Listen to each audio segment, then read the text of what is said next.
Hello everyone, welcome back to the second episode. In the last episode, we spoke about branding. That a branding is not your logo, it's the feeling people have about you. Today, we are going to talk about something even more practical. We are going to talk about who you are actually talking to. Because this is where most businesses lose money even without realizing it. Let me start with a simple story. I see this mistake almost 90% of businesses have. I call it the megaphone mistake. Imagine you walk into a crowded party, people talking, music playing, everyone is busy in their own conversations, and suddenly someone walks in, grabs a megaphone and shouts, "Hey everyone, I sell software." What do you think happens? People turn, stare for a second, and then quietly walk away. Now here's the uncomfortable truth. This is exactly how most businesses market themselves online. They say things like, our target audience is everywhere. Anyone with money, anyone who needs a product. And the problem is simple. When you try to speak to everyone, you end up getting heard by no one. So today, we are going to stop guessing, we are going to stop shouting, and we are going to start targeting. We are going to talk about personas and why understanding the difference between the person who signs the check and the person who actually uses the product can completely change the results. Now, you might be thinking, I already know the customers. I have been doing this for years, and that's fair. But let me ask you something. Do you really know your customers, or do you just know the companies you sell to? Because companies don't buy from you, people do. Ford doesn't buy your product, a human being inside the Ford does. Let's call him Dave.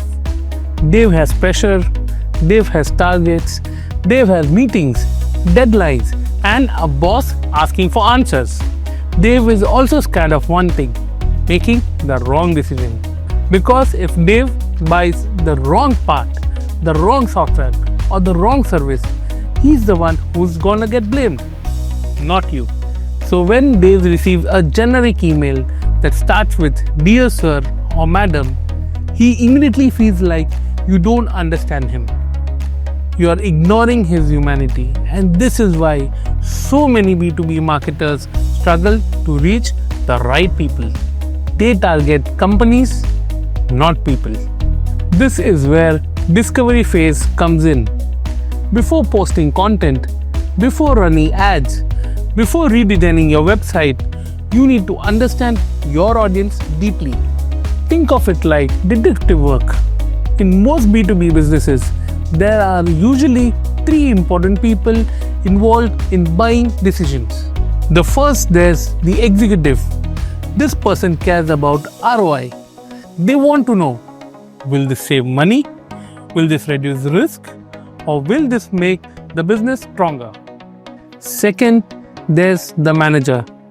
This person cares about efficiency. Will this make my team faster? Will this reduce the problems? Will this make my life easier at work? And third, there's the end user. This person just wants things to work. Is it easy to use? Is it confusing? Will it crash? Is it going to create more problems for me? Here's where most businesses get messed up. They use the same message for all three. They talk about ROI to the end user who doesn't care. They talk about features to the executive who also doesn't care. Same product, wrong conversation. Let me give you a very simple example. Imagine you sell safety boots. If you are talking to the worker, you say, these are the most comfortable boots you will ever wear. No blisters, no foot pain. If you are talking to the safety officer, you say, these boots reduce workplace accidents by 30% and meet all the compliance standards. Same boots, different message, different person. That's what personas help you do. They force you to stop being generic and start being relevant. So here's your homework for this episode. Go back and look at the last 10 emails, posts, or messages you have sent to your customer. Ask yourself, did this sound like the real human talking to another human? Or did it sound like a brochure? This week, I want you to create just one persona. Give him a name. Let's call him Manager Mike.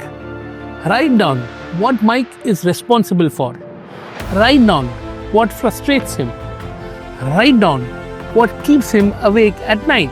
Because from now on, every piece of content you create should feel like you're talking directly to Mike. In the next episode, I will show you how to create content that builds trust instead of pushing sale. I will see you there.